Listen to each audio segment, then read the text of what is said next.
L'influence de la franc-maçonnerie sur la Révolution française ne peut être niée par aucun chercheur honnête des causes de ce grand soulèvement, et comme nous le verrons plus tard, les francs-maçons français ont eux-mêmes fièrement réclamé la Révolution comme leur œuvre. C'est ainsi que George Sand, maçonne elle-même, car dès l'origine le Grand Orient admit les femmes, écrivit longtemps après, un demi-siècle avant ces jours marqués par le destin, la Révolution française fermentait déjà dans l'ombre et couvait sous terre. Elle mûrissait dans les esprits de ses adeptes jusqu'au fanatisme, comme un rêve de révolution universelle. L'historien socialiste Louis Blanc, franc-maçon également, a jeté aussi beaucoup de lumière sur la question de ces forces occultes.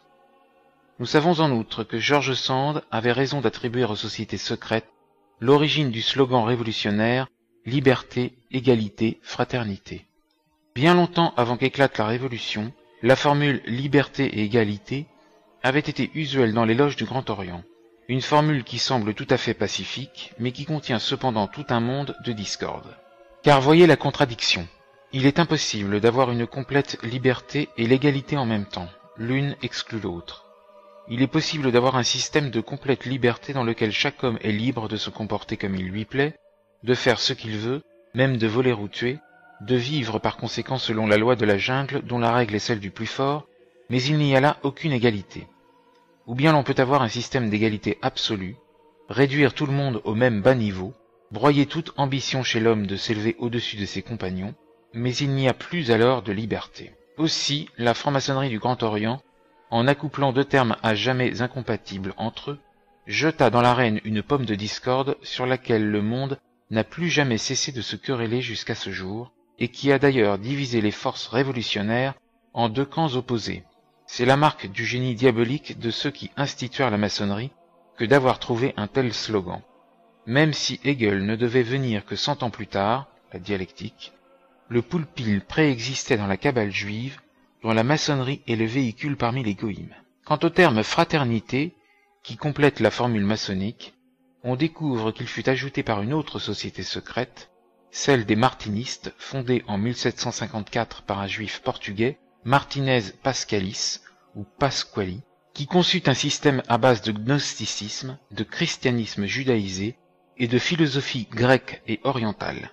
L'ordre en question se scinda ensuite en deux branches, l'une continuée par saint Martin, disciple de Pascalis mais aussi de Jacob Bohème et fervent chrétien, et d'autre part un organisme plus ou moins révolutionnaire d'où sortit la loge des Philalètes, fondée à Paris. Dans le livre de saint Martin, des erreurs et de la vérité, publié en 1775, la formule liberté, fraternité, égalité est appelée le ternaire sacré.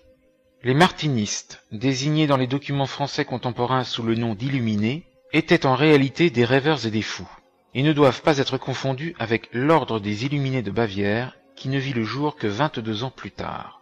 C'est par cette dernière terrible et formidable secte que le gigantesque plan de révolution mondiale fut élaboré sous la direction de l'homme que Louis Blanc a décrit comme le plus profond conspirateur qui ait jamais existé, Adam Weishaupt. Le fondateur des Illuminés de Bavière, Adam Weishaupt, naquit le 6 février 1748. Son éducation chez les jésuites lui inspira une haine violente pour leur ordre, et il se tourna ardemment vers les enseignements subversifs des philosophes français et les doctrines antichrétiennes des manichéens. On rapporte qu'il fut endoctriné dans l'occultisme égyptien par un certain marchand du Jutland, d'origine inconnue et du nom de Kölmer, qui parcourut l'Europe durant l'année 1771 pour trouver des adeptes. Weishaupt, qui combinait le sens pratique des judéo-allemands avec la ruse d'un Machiavel, passa 5 ans à mettre au point un plan dans lequel toutes ses idées fussent systématisées, et à la fin de cette période, il aboutit à la théorie suivante. Pour lui, comme pour Rousseau, la civilisation constituait une erreur.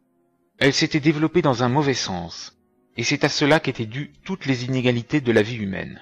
L'homme, déclara-t-il, était tombé hors de l'état de nature naturelle, rohe Natur, dans lequel il bénéficiait de la plus totale liberté et égalité. Avec l'accroissement des familles, les ressources pour les faire vivre commencèrent à manquer. La propriété apparut, les hommes se fixèrent.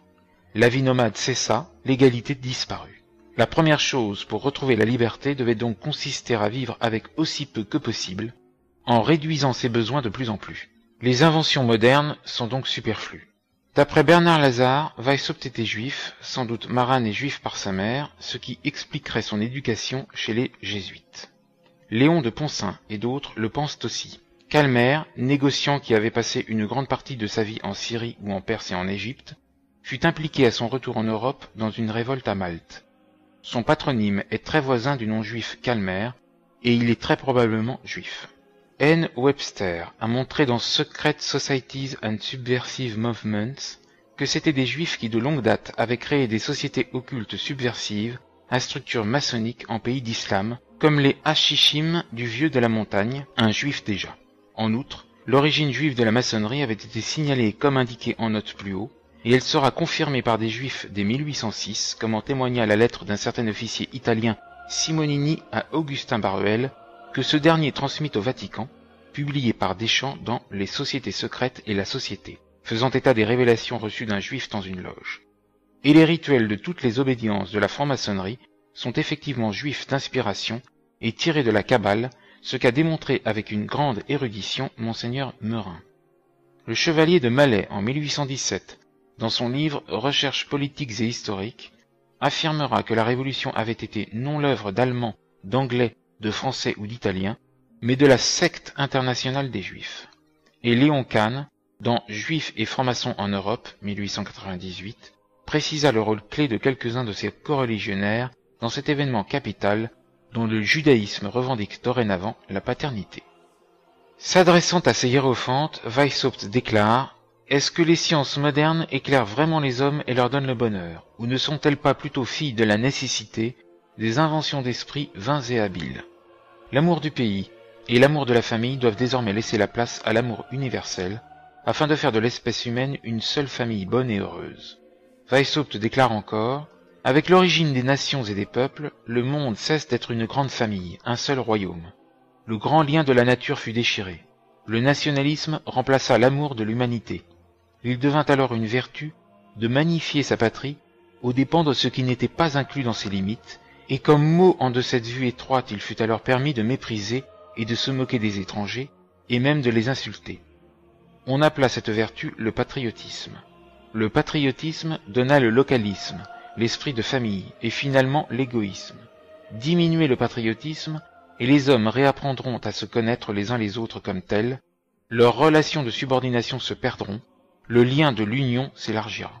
C'est exactement le langage des internationalistes d'aujourd'hui, et il est évidemment facile de stigmatiser les dangers d'un patriotisme exagéré. Mais il n'est pas avéré que celui qui aime son pays est moins apte à respecter les patriotes étrangers, pas plus que l'homme qui aime sa famille est plus mauvais voisin que celui qui n'a nul souci de sa femme et de ses enfants.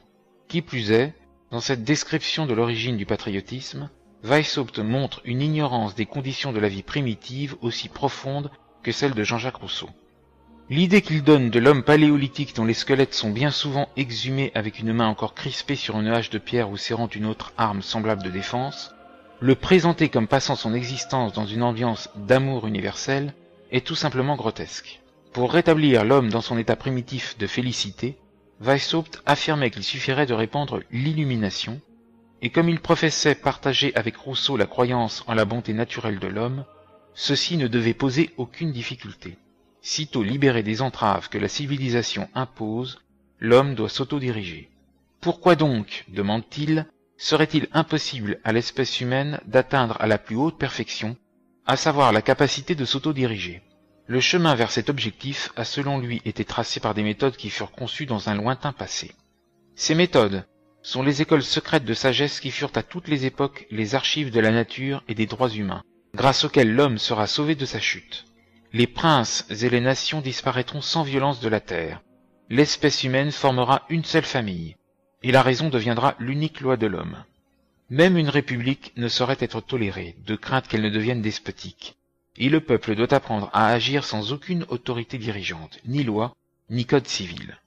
Pour permettre le succès d'un tel système, il suffira d'inculquer à l'homme une juste et constante moralité. Car puisque le seul obstacle réel réside dans les contraintes imposées à l'homme par les conditions de vie artificielles, leur suppression doit inévitablement le rétablir dans sa vertu primitive. Les hommes ne sont pas aussi mauvais que les moralistes bilieux les décrivent. Ils sont mauvais parce qu'ils sont rendus tels, parce que tout les conduit à l'être. La religion, l'État, leur milieu et les mauvais exemples. D'où alors la nécessité de déraciner de l'esprit de l'homme toute idée d'un au-delà, toute crainte de châtiment des mauvaises actions, et d'y substituer le culte de la raison. Quand la raison deviendra enfin la religion de l'homme, alors le problème sera résolu. Ce ne fut donc pas dans ses diatribes contre la civilisation que Weishaupt surpassa Rousseau, mais par le plan qu'il mit au point pour la renverser. Rousseau avait préparé la voie à la révolution, Weishaupt construisit la machinerie propre à faire la révolution.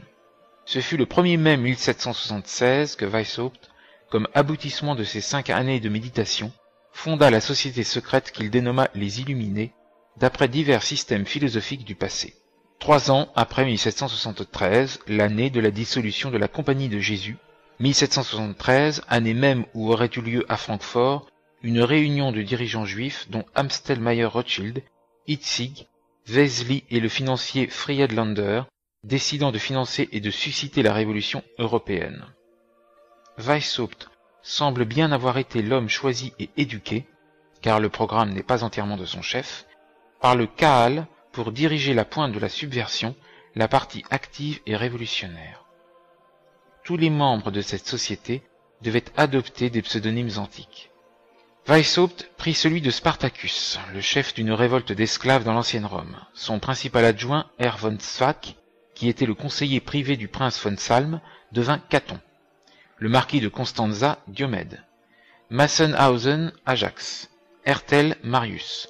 Le baron de Schreckenstein, Mahomet. Le baron de Mengenhofen, Sylla, etc. Les noms actuels de lieux étaient changés pareillement en noms de lieux célèbres dans l'Antiquité. Munich, où devait se trouver le quartier général de la secte, était désigné sous le nom d'Athènes. Ingolstadt, lieu de naissance de l'illuminisme, par Éphèse, ou bien aux initiés au plus haut mystère de l'ordre par Éleusis. Heidelberg par Utique. La Bavière s'appelait l'Achaïe, la Souabe la Pannonie, etc.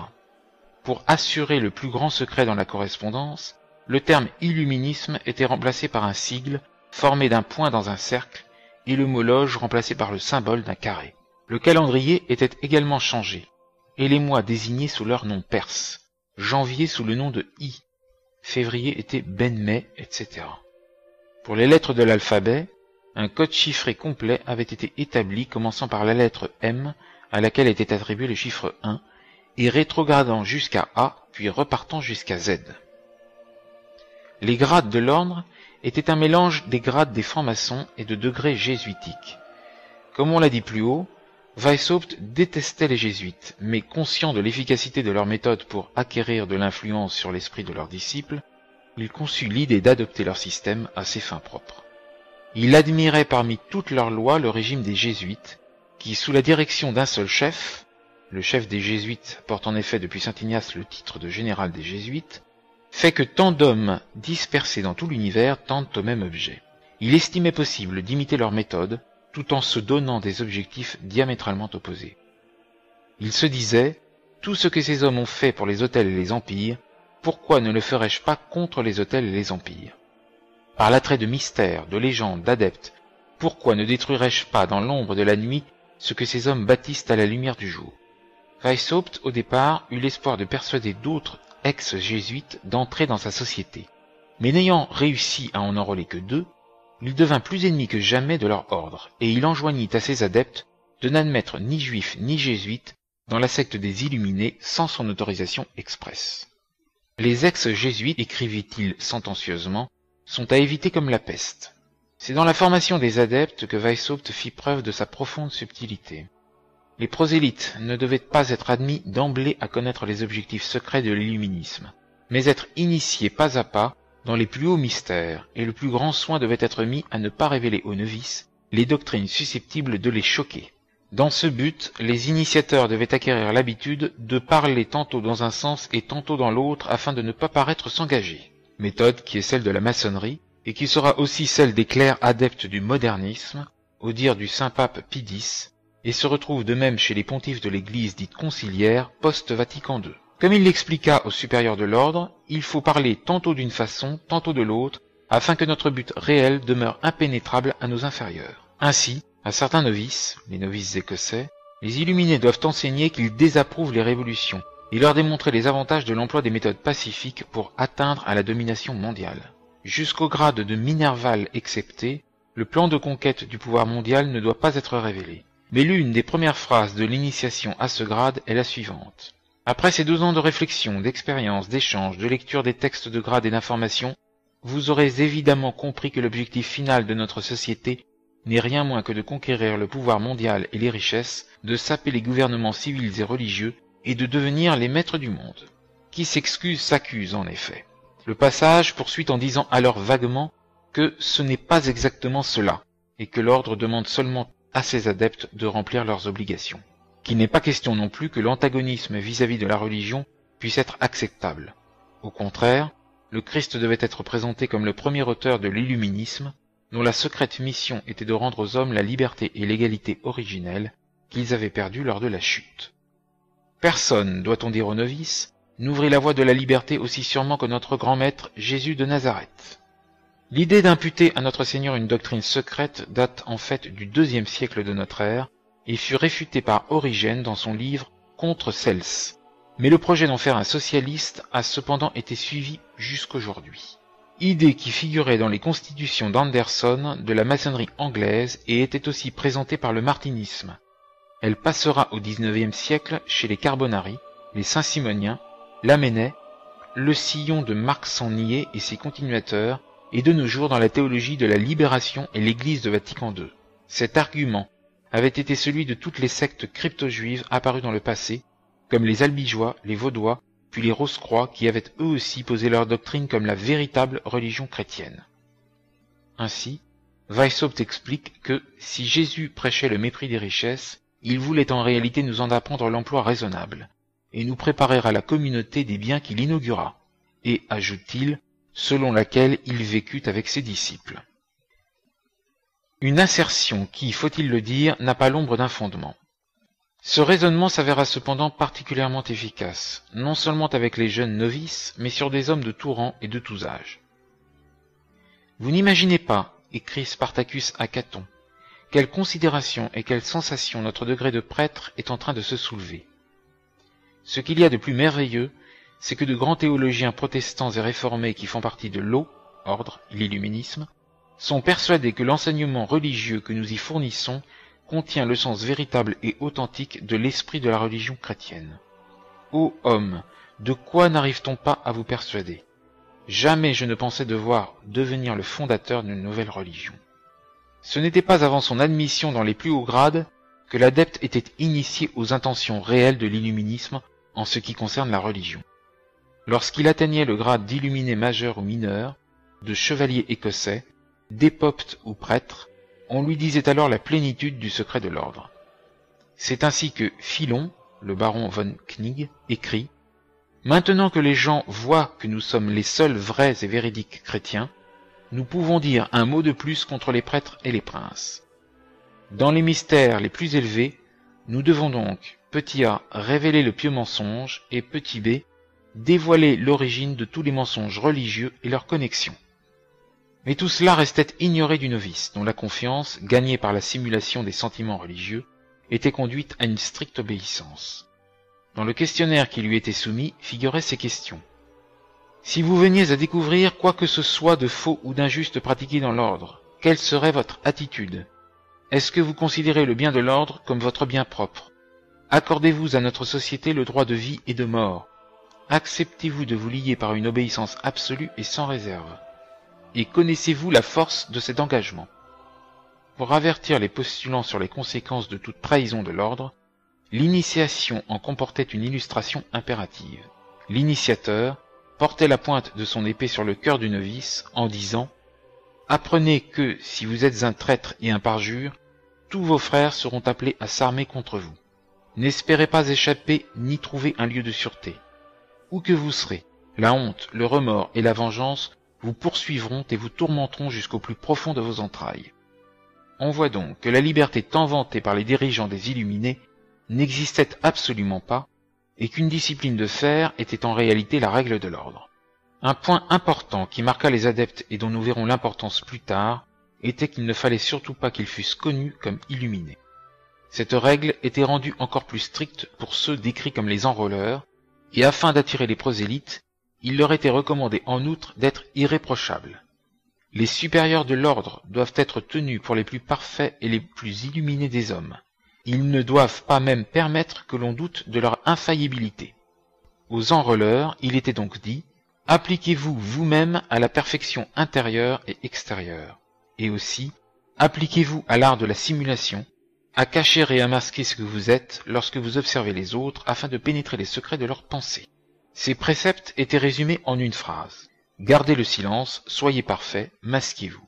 La mesure dans laquelle le fondateur de l'ordre avait lui-même atteint cette perfection fut révélée par la découverte de ses papiers personnels, parmi lesquels fut trouvée une lettre de Weishaupt à Hertel de 1783, confessant qu'il avait séduit sa belle-sœur et ajoutant « Je suis donc en danger de perdre mon honneur et cette réputation qui me donne tant d'autorité sur notre monde. » Pendant tout un temps, cette réputation d'intégrité parfaite se maintint à l'avantage des membres, et c'est seulement à ceux qu'une telle entorse pouvait attirer qu'on laissait avoir connaissance du laxisme moral permis par l'ordre. Des femmes pouvaient également être admises comme illuminées, sous condition de recevoir des notions d'émancipation. C'est par les femmes, écrivait Weishaupt, que l'on peut souvent le mieux agir dans ce monde. Nous insinuer auprès d'elles et les gagner devrait être l'une de nos plus astucieuses entreprises. Toutes peuvent être conduites au changement, même si dans une mesure variable, par la vanité, la curiosité, la sensualité et l'inclination. On doit pouvoir tirer de ce fait un grand profit pour notre cause. Ce sexe tient une grande partie du monde dans ses mains. En ce qui concerne les hommes aisés et d'un certain rang, Weishaupt écrivit « Ces gens-là gonflent nos rangs et remplissent nos caisses. Il faut les amener à mordre à l'appât qu'on leur jette. Mais on doit alors les persuader que le degré qu'ils ont atteint est le plus élevé. » La secte était donc constituée de Weishaupt et des adeptes qui avaient été initiés au plus profond mystère, et à côté d'eux par une vaste escorte de gens simples et crédules, qu'ils pouvaient tenir dans l'ignorance des objectifs réels vers lesquels on les menait. La méthode de Weishaupt pour obtenir des prosélytes est représentée par le diagramme suivant qui figure dans le Code des Illuminés. Naturellement, les classes les plus frustes offraient aussi pour Weishaupt un vaste champ d'action. Il est également nécessaire, poursuit le Code des Illuminés, de gagner à notre ordre la masse du peuple, das gemeine Volk. Dans cette optique, le grand moyen est d'influencer les écoles. On peut aussi y réussir tantôt par la liberté, tantôt en créant un effet, et d'autres fois en s'humiliant soi-même, en se rendant populaire, ou en endurant avec un air de patience tel préjudice dont on pourra graduellement se débarrasser plus tard. L'espionnage formait une large part du programme de Weishaupt. Les adeptes désignés comme « frères insinuants » recevaient pour mission d'assumer le rôle d'observateurs et de rapporteurs. Chacun devait se transformer en un espion d'un autre membre et à l'égard de tout son entourage. Amis, relations, ennemis, et même ceux qui lui sont indifférents, tous sans exception, devront être l'objet de ces enquêtes. Il s'efforcera de découvrir leurs points forts et leurs points faibles, leurs passions, leurs préjugés, leurs relations, et surtout leurs actions. En un mot, recueillir l'information la plus détaillée sur eux. Tout ceci devait être reporté sur des carnets que l'insinuant devait porter sur lui, et d'où il devait tirer des rapports à envoyer 2 fois par mois à ses supérieurs, de façon que l'ordre pût savoir quels étaient les gens dans chaque ville et village sur lesquels il pouvait compter être aidé. On ne peut qu'être fasciné par l'habileté du système dans lequel chaque élément de la communauté était induit à croire qu'il recueillerait de l'illuminisme des bénéfices non dévoilés à tous ces princes à qui leur royaume allait être ravi, ces prêtres et ces ministres du culte dont la religion allait être détruite, ces négociants dont le commerce allait être ruiné, ces femmes qui allaient être réduites au rang de squaws, ces paysans qui allaient retourner à l'état de sauvagerie. Lénine emploiera pour les désigner sa formule célèbre et cynique, les idiots utiles. Tous devaient, grâce aux moyens de précaution pris par l'ordre, de tenir ces secrets divisés et répartis en compartiments étanches, être persuadés qu'en l'illuminisme seul résidait leur prospérité et leur salut. Le secret étant le grand principe de ce système, Weishaupt n'avait pas été long à percevoir les avantages offerts par une alliance avec la franc-maçonnerie. À l'époque où Weishaupt mettait son plan au point, les buts réels de la maçonnerie lui étaient inconnus. Mais Weishaupt, ayant auparavant été formé à la constitution des sociétés secrètes par Colmer, ni les principes structurels de la maçonnerie, ni ses options dogmatiques ne devaient lui être inconnus. Quant aux buts concrets et aux méthodes terroristes, il semble les avoir connus mieux que personne et les avoir enseignés et fait adopter à la maçonnerie. Il savait seulement, dit l'abbé A. Baruel, que les francs-maçons tenaient des réunions secrètes. Il les vit unis par un lien mystérieux, se reconnaissant mutuellement comme des frères par certains signes et certains mots, quelle que soit la nation ou la religion auquel ils appartenaient. Il conçut alors une nouvelle combinaison, dont le résultat fut une société adoptant pour méthode autant qu'il lui convenait le régime des jésuites, et en même temps le mystérieux silence, l'obscure existence des maçons. C'est en 1777, presque 2 ans après avoir fondé l'ordre des Illuminés, que Weishaupt devint franc-maçon, et vers 1778 que l'idée fut lancée d'amalgamer les deux sociétés. Caton, R. von Zwack, qui devint maçon le 27 novembre 1778, en discuta avec l'abbé Marotti, auquel il confia tout le secret de l'illuminisme. Et c'est 2 ans plus tard qu'un accord élargi entre l'illuminisme et la franc-maçonnerie fut conclu, avec un certain franc-maçon, le baron von Knig, venu en juillet 1780 à Francfort rencontrer l'illuminé Diomède, le marquis de Constanza, lui-même envoyé par les responsables illuminés bavarois pour établir des colonies de la secte dans les pays protestants. Les 2 hommes comparèrent leurs documents sur les buts de leurs organisations respectives, et Knig exprima alors le vœu d'être reçu dans l'ordre des Illuminés. Cette demande obtint l'accord de Weishaupt, et Knig, adoptant le surnom de Philo, fut initié dans les secrets de la première classe des Illuminés, les Minervales. Le zèle dont il témoigna pour amener des prosélytes à l'ordre enthousiasma Spartacus, qui écrivit « Donnez-moi 6 hommes à son image, et avec eux je changerai la face de l'univers ». Les négociations entre Weishaupt et Knig aboutirent à la conclusion d'une sorte d'union entre les 2 sociétés secrètes, et Spartacus accepta que l'illuminisme fût gratifié des 3 premiers grades de la maçonnerie. Le 20 décembre 1781, il fut finalement conclu que l'ordre issu de cette alliance serait composé de 3 classes. Les Minervales, les francs-maçons, les initiés à la classe des mystères, laquelle étant la plus élevée, était à son tour divisée en 2, les mystères mineurs et majeurs, cette dernière comportant à son tour les grades de prêtre et de régent, et celle-ci ceux de mage et d'homme-roi. Il ressort que l'organisation de Weishaupt paraît avoir précisément été créée comme le couronnement de la franc-maçonnerie au-dessus de la stricte observance et du martinisme. La maçonnerie, au départ, n'avait pas ces 33 grades, mais seulement une première partie. Pour l'auteur de « Les sociétés secrètes de la société », le révérend Père Deschamps, la franc-maçonnerie est une école de formation intellectuelle et religieuse dans laquelle les hautes sectes Rose-Croix, Loge templière d'Allemagne, Martinisme, auquel succédera l'illuminisme et ses dérivés, les rites de Memphis et de Misraïm, achèvent l'éducation à la haine du christianisme et de l'ordre social traditionnel, et y puisent des hommes d'action pour des entreprises révolutionnaires. Jacobinisme, plus tard Haute Vente, Jeune Europe, etc. La franc-maçonnerie est donc une structure éducative doctrinaire plutôt, qui enseigne de grade en grade les doctrines les plus virulentes, et en parallèle une structure d'action révolutionnaire liée, mais cependant avec son organisation propre. L'illuminisme de Weishaupt était la structure complémentaire d'accélération, de formation révolutionnaire, anarchiste et violemment anticatholique, puis d'action. L'accord entre les 2 organisations, la franc-maçonnerie primitive et l'illuminisme, s'est opéré à Francfort, et les illuminés ont pris le pas sur les responsables des loges existantes pour les diriger, détourner leurs caisses à la discrétion de leur secte et sélectionner leurs éléments les plus virulents. Francfort étant, on le sait, le berceau des Rothschild. Mais ce ne fut que lors du congrès de Wilhelmsbad que cette alliance entre l'illuminisme et la franc-maçonnerie fut finalement scellée. Cette assemblée, dont l'importance ultérieure sur l'histoire du monde n'a à ce jour pas encore été appréciée à sa juste valeur, se réunit pour la première fois le 16 juillet 1782 et rassembla des représentants de toutes les sociétés secrètes, les martinistes comme les francs-maçons et les illuminés, qui comptaient alors au total 3 millions de membres dans le monde. Seuls de ces divers ordres, les illuminés de Bavière avaient un plan de campagne nettement formulé, et c'est donc eux qui dès lors menèrent le jeu.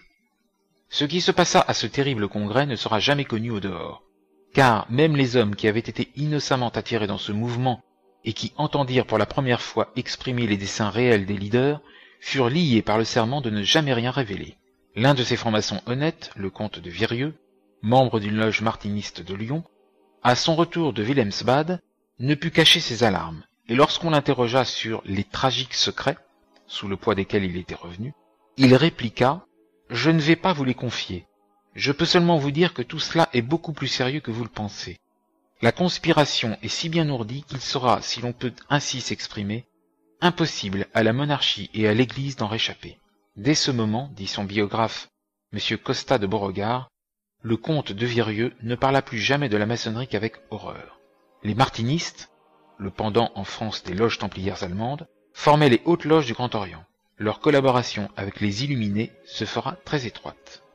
Les années 1781 et 1782 furent remarquables par le développement d'un autre mouvement qui trouva également son expression au congrès de Wilhelmsbad, celui de l'émancipation des Juifs. Au cours de ces années, une vague de philo-judaïsme déferla sur toute l'Europe, grâce au célèbre livre de Dom, de l'amélioration civile de la condition des Juifs, livre écrit sous l'influence de Moïse Mendelssohn et achevé en août 1781. C'est ainsi, écrit l'abbé Lehmann, que 8 ans avant la Révolution, le programme en faveur du judaïsme fut diffusé par la Prusse. Ce livre eut une influence considérable sur le mouvement révolutionnaire. C'est l'appel de trompette de la cause juive, le signal du grand pas en avant. Graetz, l'historien juif, reconnaît lui-même l'immense portée de l'ouvrage de Dom, dépeignant les chrétiens comme de cruels barbares et les juifs comme d'illustres martyrs. Tous les gens qui réfléchissent, ajoute-t-il, commencent de s'intéresser eux-mêmes à la question juive.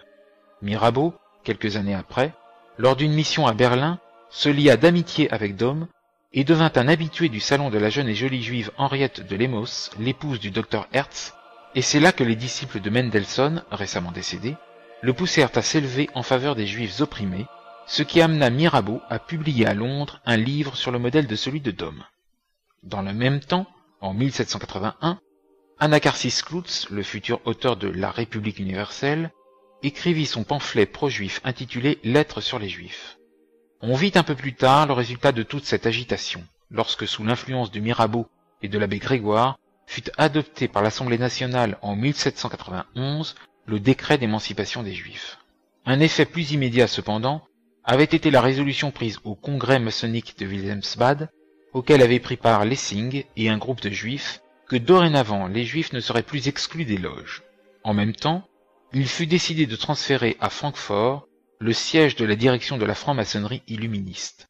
Francfort qui, incidemment, était le haut lieu de la finance juive sous le contrôle à cette date des dirigeants de la race comme Rothschild, Mayer, Amschel, qui devait devenir Rothschild tout court, et aussi d'Oppenheimer, de Wertheimer, Schuster, Speyer, Stern et autres banquiers juifs allemands. Dans Le Juif dans la franc-maçonnerie, A. de la Rive écrit que jusque-là, en effet, les Juifs n'avaient été admis ouvertement que dans les loges de l'ordre de Melchizedek, en Allemagne du Nord, dont les 3 principaux grades, selon le marquis de Luchet, étaient premièrement frères initiés d'Asie, deuxièmement maîtres des sages et troisièmement prêtres royaux ou véritables frères Rose-Croix ou encore grade de Melchizedek. Il existait aussi les frères initiés d'Asie, ordre dans lequel les symboles hiéroglyphiques étaient en hébreu. Et la direction suprême s'appelait le Petit et Constant Sanhédrin d'Europe, d'après Essai sur la secte des Illuminés, 1789.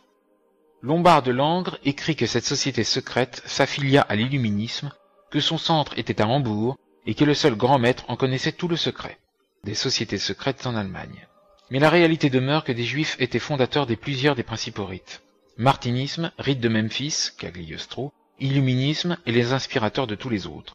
La maçonnerie anglo-écossaise, celle allemande de stricte observance templière, tout comme le rosicrucisme, les loges françaises et les diverses loges qui surgirent partout, étaient le fait d'admirateurs de la morale élastique des Juifs et des calvinistes, désireux d'éliminer le catholicisme et d'unifier l'Europe sous une doctrine de naturalisme néo-païen.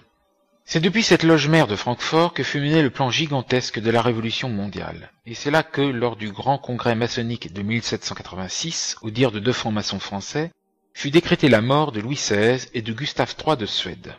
Depuis cette grande coalition conclue à Wilhelmsbad, l'illuminisme, aidé largement par les activités de Knig, fut à même d'étendre ses ramifications dans toute l'Allemagne. La loge de Eichstätt, sous la direction de Mahomet, le baron de Schreckenstein, illumina Bayreuth et d'autres villes impériales. Berlin, sous la direction de Nicolai et de Leuchtenring, illumina les provinces de Brandebourg et de Poméranie. Francfort illumina Hanovre, et ainsi de suite. Toutes ces branches étaient sous le contrôle d'un directoire de 12 adeptes, avec à leur tête Weishaupt, qui de la loge de Munich tenait en main les fils de toute la conspiration. Mais bientôt, des dissensions éclatèrent, entre les deux principaux leaders, Weishaupt et Knig. Tous deux étaient des intrigants nés, mais alors que Weishaupt préférait œuvrer dans l'ombre et s'entourer de mystères, Knig adorait faire du tapage dans le monde et se mêler de tout. Il était inévitable que ces deux hommes ne puissent continuer d'œuvrer en harmonie, et rapidement les tentatives permanentes de Knig de pénétrer dans les secrets de Weishaupt et d'usurper une partie de sa gloire suscitèrent l'animosité de son chef, qui finit par priver Knig de son poste de directeur des provinces et par le placer en position subordonnée. C'est pourquoi, le 20 janvier 1783, Philo écrivit indigné à Caton « Ce ne sont pas tant Mahomet et A qui sont tellement à blâmer pour ma rupture avec Spartacus, que l'attitude jésuitique de cet homme, qui nous a si souvent dressés l'un contre l'autre afin de dominer despotiquement sur les hommes qui, s'ils n'ont peut-être pas son imagination, n'ont pas non plus sa fourberie et son audace. Je déclare que rien ne pourra jamais plus me rapprocher de Spartacus comme je l'étais au début. En réalité, Knig ne le cédait en rien à Weishaupt pour ce qu'il appelait le jésuitisme, mais révolté par la tyrannie de son chef, il se sépara finalement de l'illuminisme avec dégoût et colère.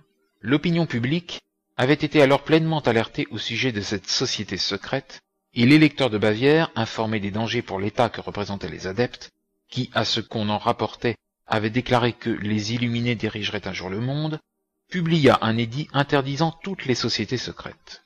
En avril 1785, 4 autres membres des Illuminés, qui comme Knig avaient quitté cette société lassés de la tyrannie de Weishaupt, furent traduits devant une cour d'enquête et durent fournir un rapport sur les doctrines et les méthodes de la secte. Le témoignage de ces hommes, Hutschneider, Cossandet, Grünberger et Renner, tous professeurs à la Marianen Academy, ne laissa subsister aucun doute quant à la nature diabolique de l'illuminisme. Toute religion, déclarèrent-ils, tout amour de la patrie et toute loyauté au souverain doivent être détruits. Une maxime favorite de l'ordre étant « tous les rois et tous les prêtres sont des fripons et des traîtres ». Bien plus, tous les efforts devaient être faits pour susciter la discorde, non seulement entre les princes et leurs sujets, mais entre les ministres et leurs secrétaires, et même entre parents et enfants.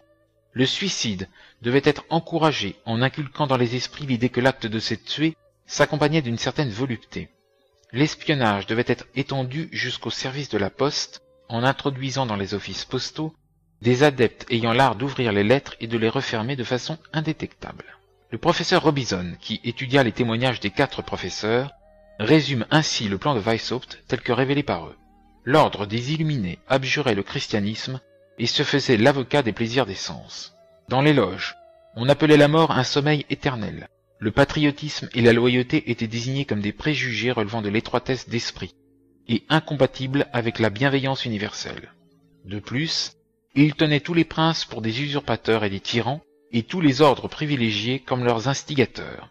Ils projetaient d'abolir les lois protégeant toute propriété accumulée par une industrie prospère et durablement conduite, et prévenir dans l'avenir toute accumulation de cette nature. Ils entendaient établir la liberté et l'égalité universelle, et les imprescriptibles droits de l'homme. Et, comme nécessaire préparation à tout cela, ils voulaient déraciner toute religion et toute moralité ordinaire, et même briser les liens de la vie domestique, en détruisant le respect pour les vœux du mariage, et en enlevant l'éducation des enfants des mains des parents. Réduits à de simples formules, les objectifs des Illuminés pouvaient se résumer en 5 points comme suit. Abolition de la monarchie et de tout gouvernement établi, abolition de la propriété privée et du droit d'héritage, abolition du patriotisme, abolition de la famille, c'est-à-dire du mariage et de la moralité, et institution de la communauté d'éducation des enfants, abolition de la religion. On admettra qu'un tel programme était sans précédent dans l'histoire de la civilisation. Et Madame Webster a fort bien vu que la fin visée par ce programme n'est pas d'établir la civilisation, ni une civilisation. Il met l'homme au-dessous des bêtes errantes, écrit Chesterton. Des théories communistes avaient bien été professées par des penseurs isolés ou des groupes de penseurs depuis Platon, mais aucun, à notre connaissance, n'avait jamais proposé sérieusement de détruire ainsi tout ce par quoi tient une civilisation. En outre, lorsque l'on constate, comme on le verra, que le plan de l'illuminisme, codifié par les 5 points mentionnés, a continué jusqu'à ce jour de former le programme exact de la Révolution mondiale, comment douter que tout ce mouvement ne remonte aux Illuminés ou aux influences secrètes qui se manifestent à travers eux? Ici surgit une question. Weishaupt était-il effectivement l'inventeur de son système? Nous savons qu'il fut initié à l'occultisme par Kölmer, mais au-delà, nous ne découvrons rien. Si c'est effectivement Weishaupt lui-même qui inventa tout le plan de la Révolution mondiale, cette gigantesque conception, comme l'a décrit Louis Blanc, comment se fait-il qu'un génie d'une telle envergure soit demeuré aussi parfaitement inconnu de la postérité? Comment se fait-il que les groupes successifs de révolutionnaires mondiaux qui suivirent ses traces, même ceux qui avaient précisément appartenu à son ordre, ne firent jamais aucune référence à leur source d'inspiration? La réponse à cette question ne tient-elle pas au fait que, dans tout le mouvement, les adeptes de l'ordre sont toujours restés fidèles à la règle stricte posée par Weishaupt de ne jamais permettre qu'on les connaisse comme illuminés? L'effort persistant de cacher l'existence de l'ordre, ou lorsque cela s'avérait impossible, de le présenter comme un mouvement philanthropique sans importance, s'est poursuivi imperturbablement jusqu'à ce jour. En ce qui concerne la nature philanthropique de l'illuminisme, il suffit de consulter les textes originaux de Weishaupt pour réaliser l'inanité de l'affirmation. Dans toute la correspondance entre Weishaupt et ses adeptes, dévoilée par le gouvernement de l'électeur de Bavière, on ne trouve pas un mot de sympathie pour ceux qui souffrent ou pour les pauvres, pas l'ombre d'un projet de réforme sociale, mais rien que le désir soit de domination en vue du pouvoir mondial, soit de pure destruction, et à travers tout un insatiable esprit d'intrigue.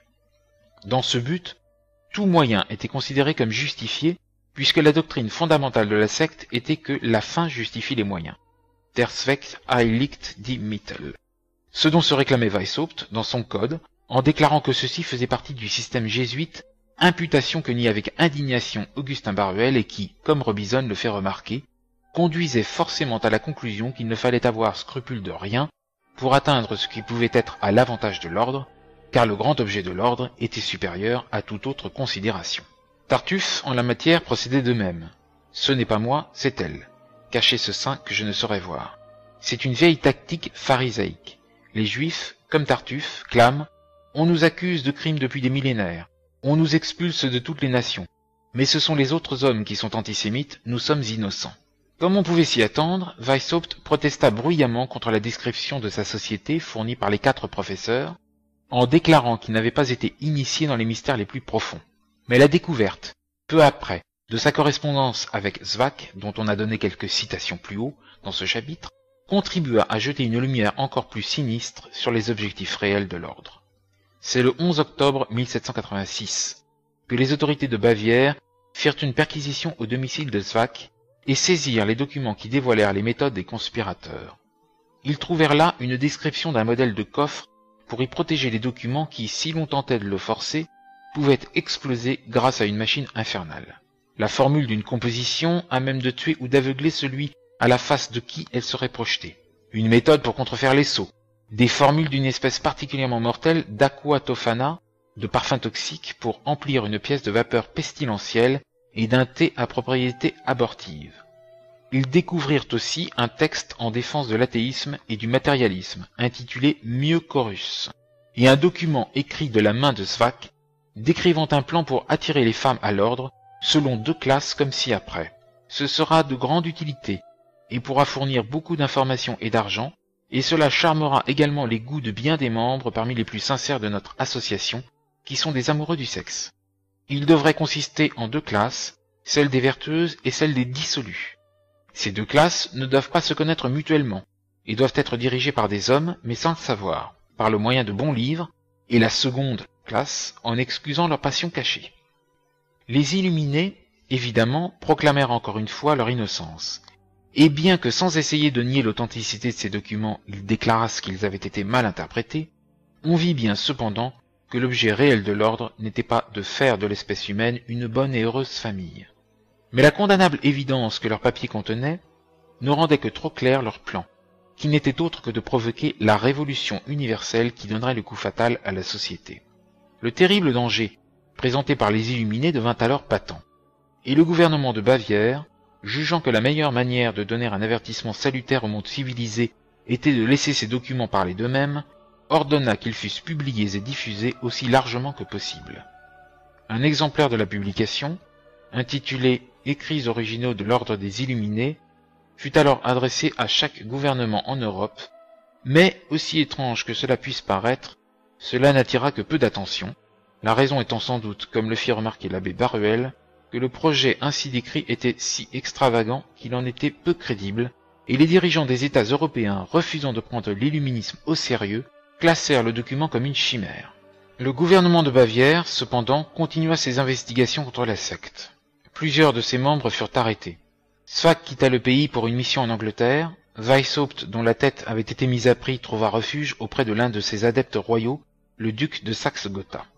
L'éclatement apparent de leur société servit admirablement les conspirateurs, qui désormais firent circuler avec diligence la nouvelle que l'illuminisme avait cessé d'exister. Après la dissolution des Illuminés de Bavière, l'apostat Fessier, l'inspirateur autrichien du joséphisme contre l'Église, alla s'établir en Prusse et y fonda la Grande Loge royale d'York, à l'amitié, selon Eckert, pour y donner une forme extérieure au but de l'illuminisme. Il eut alors l'habileté d'en faire accepter le patronage par Guillaume III de Prusse. Cette organisation, avec le Tugendbund, allait redonner à l'illuminisme toutes ses facultés d'influence, notamment dans les universités et sur les notabilités du royaume, d'après le révérend père Nicolas Deschamps et Claudio Janet. L'auteur s'est demandé qui était l'inventeur des théories de Weishaupt.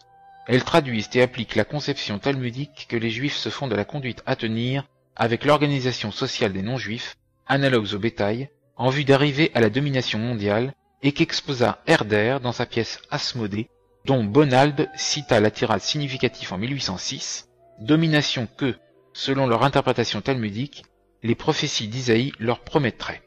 Voir le juif talmudiste de l'abbé Rolling. Et Weishaupt les tenait sans doute de ses liens, non seulement avec Kölmer, mais avec Lessing, donc avec le cercle de Mose Mendelssohn. Quoi qu'il en fût de sa dissolution officielle, l'ordre avait déjà envahi la maçonnerie de Pologne, Prusse, Allemagne, Autriche, France et jusqu'aux États-Unis.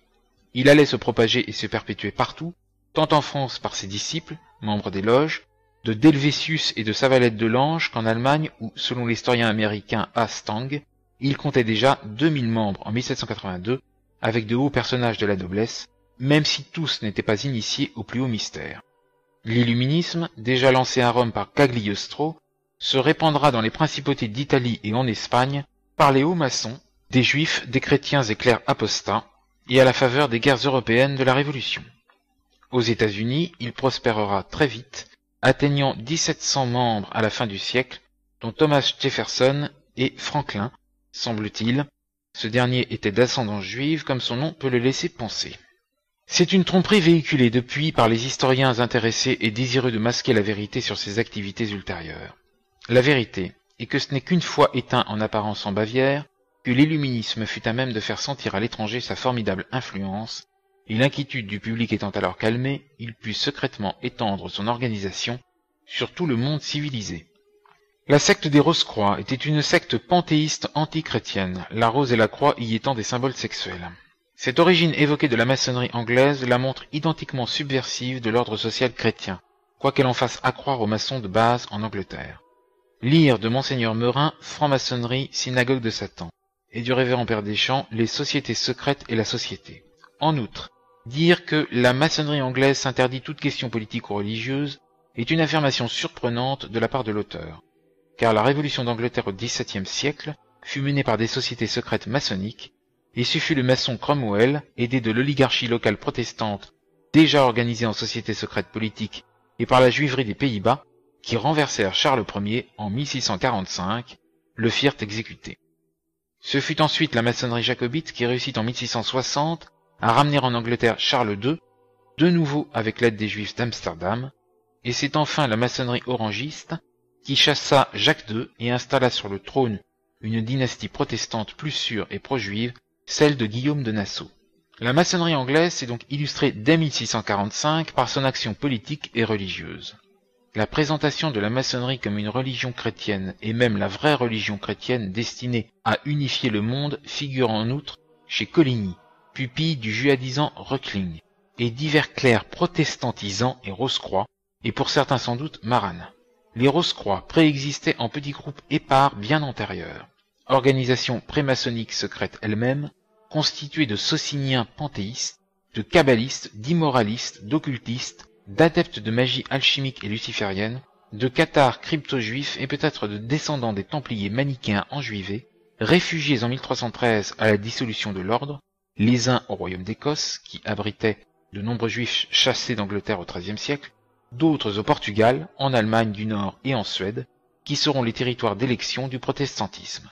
Ces groupes et sectes habitués au secret avant la Réforme, multipliés par le calvinisme et unis entre eux, comptèrent parmi eux les comploteurs de la Révolution anglaise, une oligarchie admiratrice de l'affairisme juif d'Amsterdam.